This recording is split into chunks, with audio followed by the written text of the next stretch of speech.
تو گروپ کی شکل میں نا انہوں نے کہا اگر کسی نامحرم عورت پہ نظر پڑے تو استغفار پڑھنا ہے, استغفر اللہ استغفر اللہ. اچانک استغفار کی آواز آئی, سب نے بولا کہاں ہے بھائی کہاں ہے. اچھا خیر, تو ٹرکوں کی گارنٹی کون؟ ہاں وہ میں بتا رہا تھا کہ پائلٹ نے بتایا, میں نے کہا بھائی کوئی حادثے آپ نے کبھی دیکھے ہو جہاز میں کتنا سیکیورٹی کا نظام ہوتا ہے نا, کتنا بہترین. انہوں نے بتایا رشیا میں ایک دفعہ ہم جا رہے ہیں, رشین جہاز تھا روس کا. اچھا میں نے کسی بیان میں روس کو سوویت یونین کہہ دیا, غلطی سے کہہ دیا ہے. تو سوویت یونین تو افغانستان کی لڑائی کے بعد مارکیٹ سے شارٹ ہو گیا. تو لوگ ایسی غلطیاں پکڑتے ہیں پھر طنز یہ کرتے ہیں ان کو ہسٹری کا نہیں پتا. ابے ہمیں کیوں نہیں پتا افغانستان کی اور رشیا کی ہسٹری کا؟ تو یہ سبقت لسانی سے. اسی طرح میں نے ایک دفعہ بیان میں فلا صدقہ میں ترجمہ غلطی سے کر دیا کہ صدقہ نہیں دیا اس نے, حالانکہ صدقہ یصدقو کا معنی تصدیق کرنا ہوتا ہے. وہ زبان کی ایک مسٹیک ہے, اس کو بعض لوگوں نے کلپ بنایا کہ جس کو قرآن کی آیت کا ترجمہ نہیں پتا. صدقہ یصدقو تصدیقاً, یہ تو پوری گردان سنا دوں میں آپ کو. تو وہ منہ سے غلطی سے نکل گیا. وہ بیان میں بعض دفعہ دھیان کہیں اور ہوتا ہے, تو صدقہ میں وہ لفظ آ رہا ہے نا, اور پھر قرآن میں ہمیشہ نماز صدقہ ساتھ ہی ہے, اس لیے توجہ نہیں گئی اس طرف. تو لیکن لوگ ایک دم غلطی پکڑ کے کلپ بناتے ہیں قرآن نہیں آتا. تو ایسی سبقت لسانی جسے کہتے ہیں نا, زبان سے آدمی سوچ کہیں اور ہوتی ہے کہیں اور, تو اس کو ایک دم سے فتوا نہ لگا دیا کریں کسی کے بارے میں. تو روس کا ایک جہاز تھا, انہوں نے بتایا پائلٹ نے کہ وہ جہاز جس ٹریک پہ ہم جا رہے ہیں نا سامنے سے اسی پہ آ رہا تھا, حالانکہ جہازوں میں ایسا نہیں ہوتا. اور کہہ رہے ہیں کہ 5 کلومیٹر دونوں جہازوں کا فاصلہ. تو وہ جہاز میں نا ایک آٹومیٹک الارم بجتا ہے جو ایمرجنسی کا ہوتا ہے, یعنی چند سیکنڈ کے بعد دونوں جہازوں نے آپس میں ٹکرا جانا تھا, چند سیکنڈ کے بعد.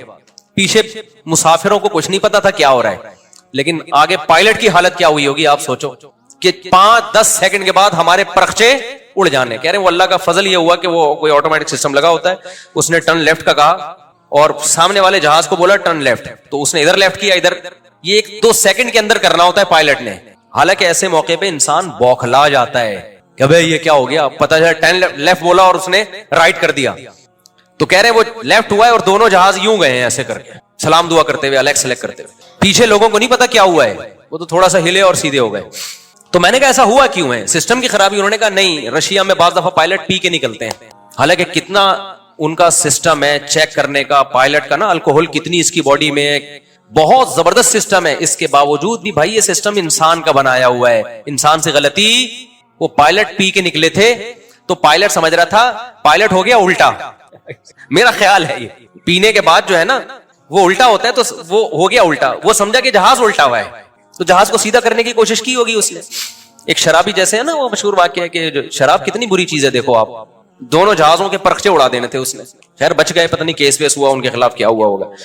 تو باہر ملکوں میں یہ ہوتا ہے, زیادہ پی لی, ٹیسٹ میں آیا نہیں, اور پی کے جہاز خود الٹے ہو گئے. وہ سمجھے کہ ہر چیز کو سیدھا کرنے کی کوشش میں لگے ہوئے, اپنے آپ کو سیدھا کرنے کے بجائے ساری چیزیں الٹی کر دی.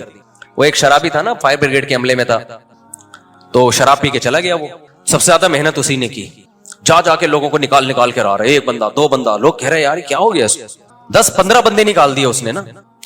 تو بعد میں پتا چلا جتنے بھی فائر بریگیڈ کے عملے کے لوگ تھے نا جو آگ بجھانے گئے ہوئے تھے, کم بخت ان سب کو نکال کے لے آیا. سمجھ میں آ رہی ہے؟ یہ ہے پینے کے سائیڈ افیکٹ. اس لیے شراب پی کے طلاق دو گے طلاق ہو جائے گی, خوب اچھی طرح ذہن میں رکھو, کیونکہ شریعت میں طلاق کا مدار زبان پر ہے, اور شراب شریعت میں قابل عذر نہیں ہے, خوب سمجھ لو. تو یہ جو کہتے ہیں نا شراب پی کے طلاق نہیں ہوتی, اس کی تو مضبوط دلیل نہیں ہے کوئی اس کی. ثلاث جدہن جد وہزلہن جد. اب آپ کہہ سکتے ہو اس کو تو دماغ ہی کام نہیں کر رہا, تو پینے سے پہلے تو دماغ کام کر رہا تھا نا. کیوں پی؟ جب پتا تھا کہ کچھ بھی ہو سکتا ہے. اس لیے شریعت میں شراب آپ نے پی اور کسی کو چاقو مار دیا غلطی سے, تو آپ سے قصاص لیا جائے گا. یورپ میں تو یہ عذر ہے کہ آپ پی ہوئی تھی, آپ کو پتہ نہیں چلا. اسلام میں شراب عذر نہیں ہے, بندہ مار دیا آپ کو قتل کیا جائے گا, قصاص لیا جائے گا. آپ کا یہ کہنا کہ میں پی ہوئی تھی مجھے نہیں پتا چلا تھا اس لیے میں سمجھا گائے ذبح ہو رہی ہے تو میں بندہ مار دیا, بندہ ذبح کر دیا, تو اسلام میں یہ عذر قابل قبول نہیں ہے. اس لیے کہ اسلام یہ کہے گا کہ پی تو اپنے اختیار سے ہے نا, شراب پینے سے پہلے تو دماغ کام کر رہا تھا نا, جب آپ کو پتا تھا پینے کے بعد کچھ بھی ہو سکتا ہے تو آپ پھر خود ذمہ دار ہو ہر عمل کے. سمجھتے ہو کہ نہیں سمجھتے ہو؟ آج کیونکہ شراب کا رجحان بڑھ رہا ہے اور دے دنادن طلاقیں نکال رہے ہیں, اور میں ان کی عورتوں سے کہتا ہوں کہ وہ کہتی ہے نا فتوا لاتی ہیں کہ طلاق نہیں ہوئی, میں کہتا ہوں کہ شکر ادا کرو طلاق ہو گئی ہے, کیونکہ کل آج جو شراب پی کے تمہیں 3 طلاقیں دے سکتا ہے, کل وہ شراب پی کے گلا بھی دبا سکتا ہے. کل جیسے طلاق دے کے بول رہا ہے میرا دماغ کام نہیں کر رہا تھا, کل گلا دبا دے گا, دانت توڑ دے گا, بولے گا میرا دماغ کام بولو نہیں کر رہا, کچھ بھی کر لے گا, وہ تو اچھا ہے, جان چھوڑ گئی اس سے. تو خیر, تو اب دیکھو کتنا یعنی اب کتنا زبردست سسٹم ہے، پھر بھی حادثے کا امکان جہاز میں ایسا نہیں ہوتا کہ 100% کیا ہو جائے، امکان ہی ختم ہو جائے، نہ امکان نہیں ختم. اور پی آئی اے میں تو الحمدللہ آپ کو پتا ہے، پی آئی اے کے خلاف زیادہ نہیں بولتا میرے بھائی، ہماری اپنی ایئر لائن ہے، پھر وہ لوگ غصہ کرتے ہیں. آپ کو تو چاہیے پی آئی اے کو پروموٹ کریں، تو آپ خود سفر کریں پی آئی اے میں. اچھا خیر، تو میں نے وہ ڈاکٹر جو کینسر کے تھے، میں نے ان سے پوچھا کہ پھر کیوں ہو جائے کینسر، جب وہ سگریٹ سے بھی بچ رہا ہے، پان گٹکے سے بھی بچ رہا ہے، چینی بھی نہیں کھا رہا، وزن بھی مینٹین ہے، تو پھر کیوں ہو رہا ہے؟ انہوں نے بتایا بھائی بعض دفعہ ہوا سے اڑ کے کوئی ایسا جرثومہ پیٹ میں چلا جاتا ہے، وہ کینسر کا ذریعہ بنتا ہے. اور بعض دفعہ کیوں ہوتا ہے یہ ڈاکٹر کو بھی پتا نہیں ہے. میڈیکل سائنس نے ترقی کی ہے، لیکن ابھی ترقی کی انتہا کو نہیں پہنچی ہے. میڈیکل سائنس یہ دعویٰ نہیں کر سکتی کہ سب کچھ پتا چل گیا ہے ہمیں. جو پتا چلا ہے وہ رپورٹ سامنے رکھ دیتے ہیں، جو نہیں پتا چلا وہ تو بہت کچھ ہے جو نہیں پتا چلا. تو حادثے بھی ہو جاتے ہیں، اور باہر ملکوں میں بھی ہوتے ہیں حادثے. جب کورونا آیا ہے، کورونا، تو بتاؤ اس نے پاکستان میں زیادہ تباہی مچائی ہے یا ترقی یافتہ ملکوں میں؟ ترقی یافتہ ملکوں میں زیادہ تباہی پھیلی ہے اس سے. وجہ کیا تھی؟ کہ وہ صحت کا بہت زیادہ خیال رکھتے ہیں. اس بہت زیادہ خیال کی وجہ سے ان کا امیون سسٹم کیا ہو گیا، یہی چیز ان کی موت کا ذریعہ بن گئی. ہمارے یہاں مچھر الحمدللہ، میں نے ڈاکٹر کو کہا جب کووڈ ہو رہا تھا، میں نے کہا ڈاکٹر صاحب میرے کتنے چانسز ہیں کووڈ سے مرنے کے؟ انہوں نے کہا بہت کم چانسز ہیں. آپ کو کبھی ملیریا ہوا؟ میں نے کہا ہوا ہے. انہوں نے کہا کم چانسز ہیں. ملیریا والوں کو کووڈ سے مرنے کا چانس کیا ہے؟ ایک دفعہ مچھر نے کوشش کر چکا ہے مارنے کی ان کو، مچھر ایک دفعہ مارنے کی پوری کوشش کر چکا ہے، نہیں مرے. اب ان کا جو امیون سسٹم ہے وہ کیا ہو گیا، وہ طاقتور ہو گیا. کورونا سے مرنے کا چانس، ان کی تحقیق تھی واللہ عالم، کہ ان کی ایک تھیوری تھی، یا آپ کہہ لیں کہ ریسرچ کے لیے ان کا ایک رائے تھی، جو چیز انسان کی حیات کا ذریعہ ہوتی ہے وہی چیز اس کی موت کا ذریعہ بن جاتی ہے.